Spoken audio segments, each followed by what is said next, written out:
What could we, and I always pick on Alan because he's the dealer in the middle, and we'll get both.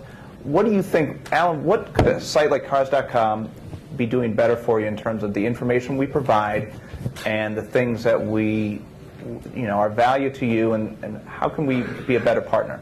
What can we be providing to you from a data and analytics and all that kind of standpoint? What should we be doing? I talked with actually most of the dealers in the audience, and 50% off coupons are still high on the list in terms of the things you can do. Right.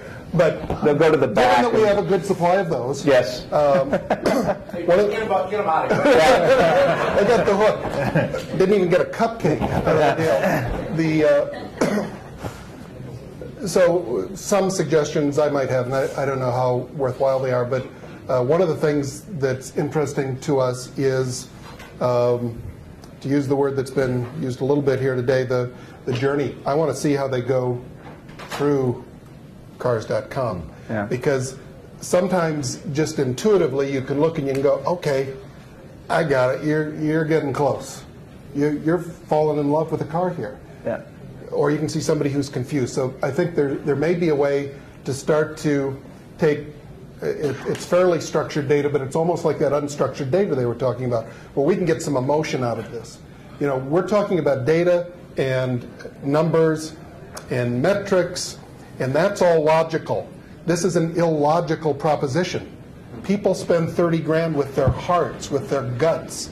They don't with their heads. They rationalize, they research, they do all of these other things, and that's why I think marketers ignore the emotion, they ignore the romance and the sex and the dream that a car is for people at their peril when you just look at the metrics. So if we can use metrics to discern emotion, yeah.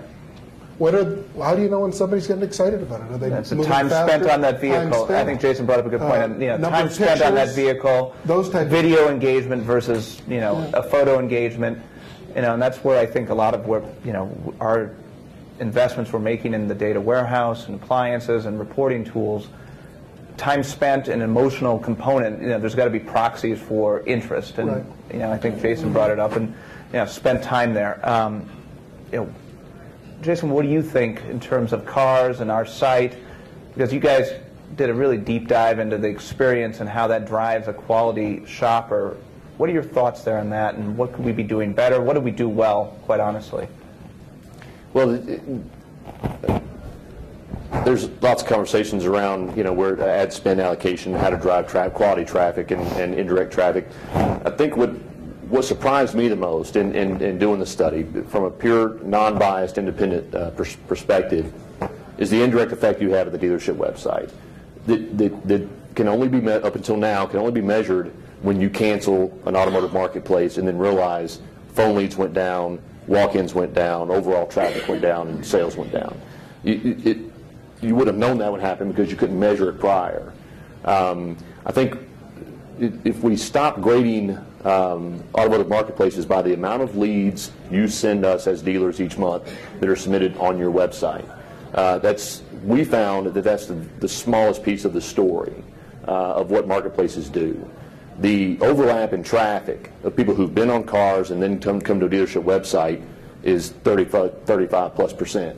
You don't want to lose 30% of your traffic. The speed at which those people convert to a lead in a matter of hours instead of days. It's quality traffic coming from these automotive marketplaces. The lead conversion rate alone, I think, was 12.5%, whereas the website itself converts at about 2. Pay-per-click converts at about 1.8. So aside from people typing in your URL, the highest converting traffic to leads was from automotive marketplaces, at between the lowest marketplace at 8.4% conversion and the highest at 12.5%. You can't beat that quality traffic for the price that you pay for it. And so I think my challenge to marketplaces is where early on they were traffic generators. You drove traffic to dealership websites. You kind of pulled back and made it you had to submit the lead within your 4 walls of the website. But we see now people are far less likely to submit leads on third-party websites. Even on dealership websites, lead submission has gone down. Drive traffic. Let those people find the dealership that they want to do business at, find the car first, easily, which is what Cars was excellent at, above the other sites we looked at. Quick, easy, painless way to find a vehicle.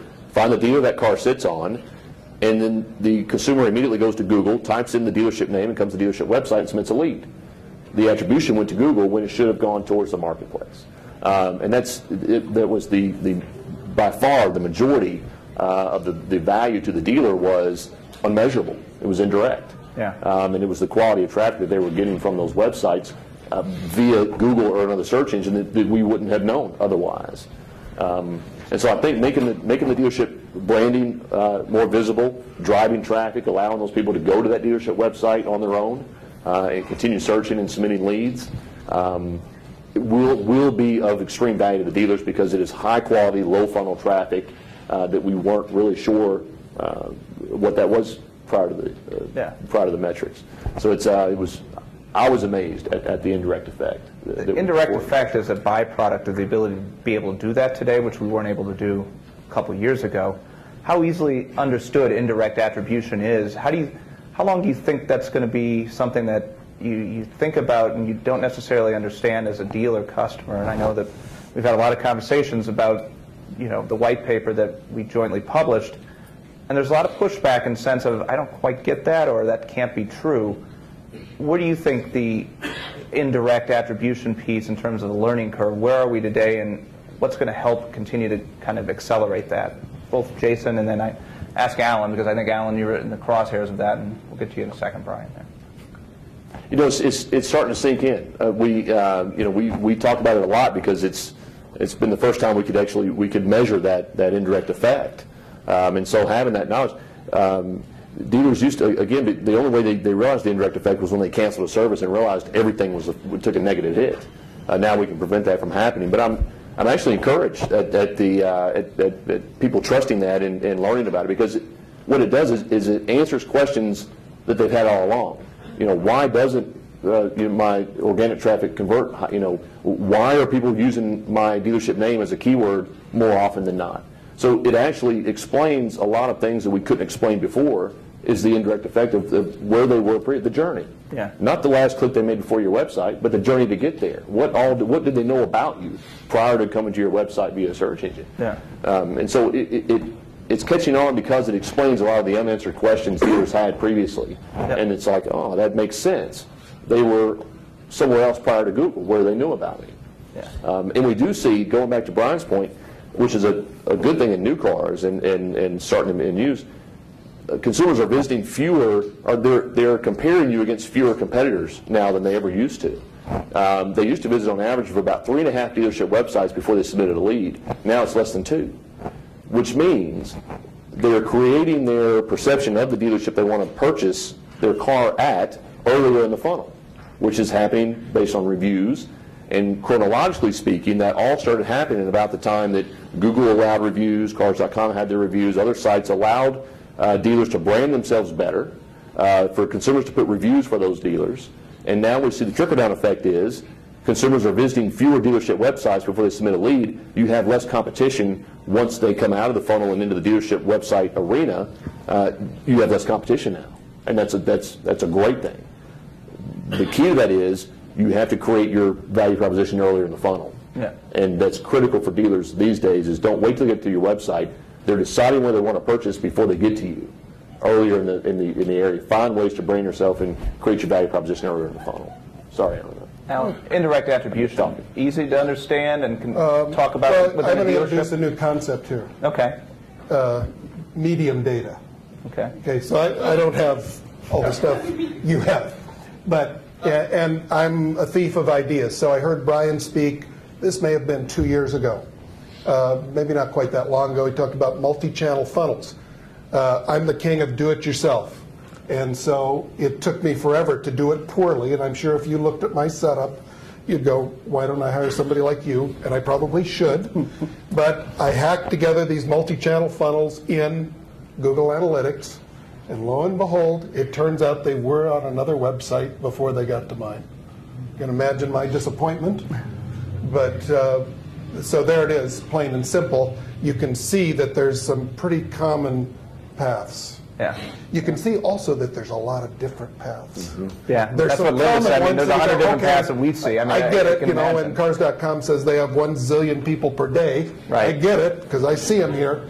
But then if you look at all the other odd ways in those funnels that people get to you, use paid search, then they're direct, then they put your name or something into Google. Misspell your name, yeah. It's crazy how they get to you. Walzer, Wassler, yeah. Weasler Motors. Yeah. Brian, what could we do better for you in terms of your role within those dealerships? And I know you've had this conversation, we had it at dinner, but what are you looking for us that we're probably not giving you exactly what you need today? Well, there's a two-piece. Number one, I think Cars.com has to do a better job of educating, the dealer the value based on data.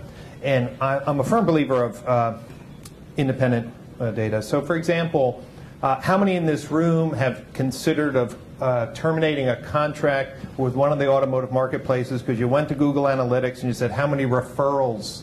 And you're saying, like, okay, how many of you thought that?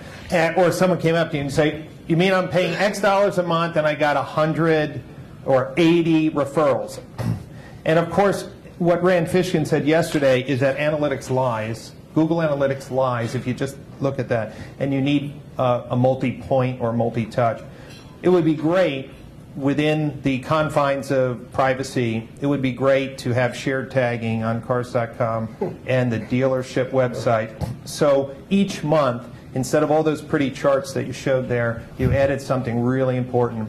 What percentage of the traffic that came to their website was already on Cars.com?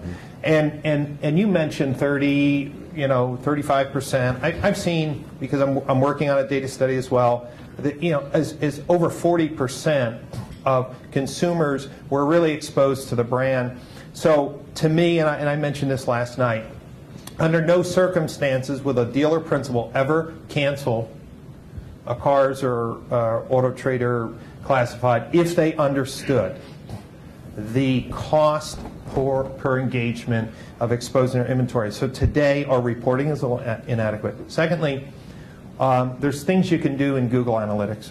So you can even pass tags to dealers, analytics, that even in analytics will show that, I know it sounds crazy, but I'm working on it, that you could pass tags to your customers so then they go into Google Analytics, it would show organic, which ones were on Cars.com first, which were not on, which ones came to used cars, which were influenced. That type of transparency, like before, dealers might say, well, Cars not going to want to give us that information. Yeah. But you know what? If you provided that information, you would never have one cancellation, in my opinion, and you would have every single dealer. So if you don't have 100%, then I would say the marketing department, you need to do two things. Provide the transparency of overlap and tag so they can pass into Google Analytics and segment the audience so they'll see, holy cow, this multi-touch journey is real. And they'll never use Google Analytics report to upset the good work of a sales team and saying, like, I'm not paying X thousand for 100 people to come to my website, or the 20 leads and the 10 phone calls. They would just say, holy cow. And it shows up on the dealer name search. And Jason mentioned this, but when you break out that traffic, you'll see that 30 to 40% of the searches that on a dealer name, which your radio, TV, or print guy would say is from traditional advertising, is because 5 seconds ago they just were on Cars.com. That's right. They saw the car. And you got to remember, people say, well, Brian, does that really happen? I just want to be very clear in case you need to go back and have this kind of wake-up moment with your dealership. But we forget, we drink our own Kool-Aid. When they go on the Cars.com, they do not know that every night inventory gets loaded. They do not know that that price is pretty much the price when they go to the dealership website. They really don't know that. Yeah, they don't know that business. That's all we know that business, like, back of our... So what they do is they find this cool car, black, with all the options, and they open up another browser. And they obsess about it. And they search the dealer's website. It starts with a search on the dealership name, and they do this. Mm-hmm. Multi-tabbing. And right now, analytics lies and would never show that. That's right. And I'm just encouraging, within the confines of the technology requirements, I'd love to see Cars.com have relationships with Dealer.com and Cobalt and all the major platform providers and say, we will push overlap as part of default analytics and default reporting and I think you would never have a market share. And you probably fire all your sales team, I think. Is that okay? No. We definitely, I think our sales team actually has plenty of good things that they can still continue to do with our customers. What do you guys feel? I have a comment to that, Sure. though. This is what I'm totally red-head passionate over this deal, right? But think about where the dealers go. I mean, they don't go to Google Analytics, as many of them as we would love to spend time in there, but they are spending time in CRM. And I've been pushing our CRM provider, right, to be able to track this, because what do they have now, right? On the track, they have one tracking code. They can't even show me referring site to the website. So I'm pushing our CRM provider, and hopefully all the other dealers in this room are doing the same thing, that they have to open that up a little bit, and not just in the work notes, right, but provide some reporting around it in CRM, where we all go, where all the dealers go to look at all that. If they don't get it there, it's going to be too hard for the dealer to take time To pull it out of analytics. Well, in an ideal world, cars would pass. Right. This consumer was already on cars, and if they submit a lead, cars would pass. Or pick up a phone. Cars would pass this tracking code that would be able to say in the CRM this person was on Cars.com, and then in an ideal world they were looking at these type of vehicles. That would be. And maybe they cross-shop these two other vehicles. I mean, that's where the beauty of it eventually will go, is that if you know your Honda Accord lead, but they also cross-shop the Toyota Camry, and lo and behold, there's a Hyundai Elantra, or, whatever the case may be. That's the ability that I think long-term we have. We're going to try to take a couple questions.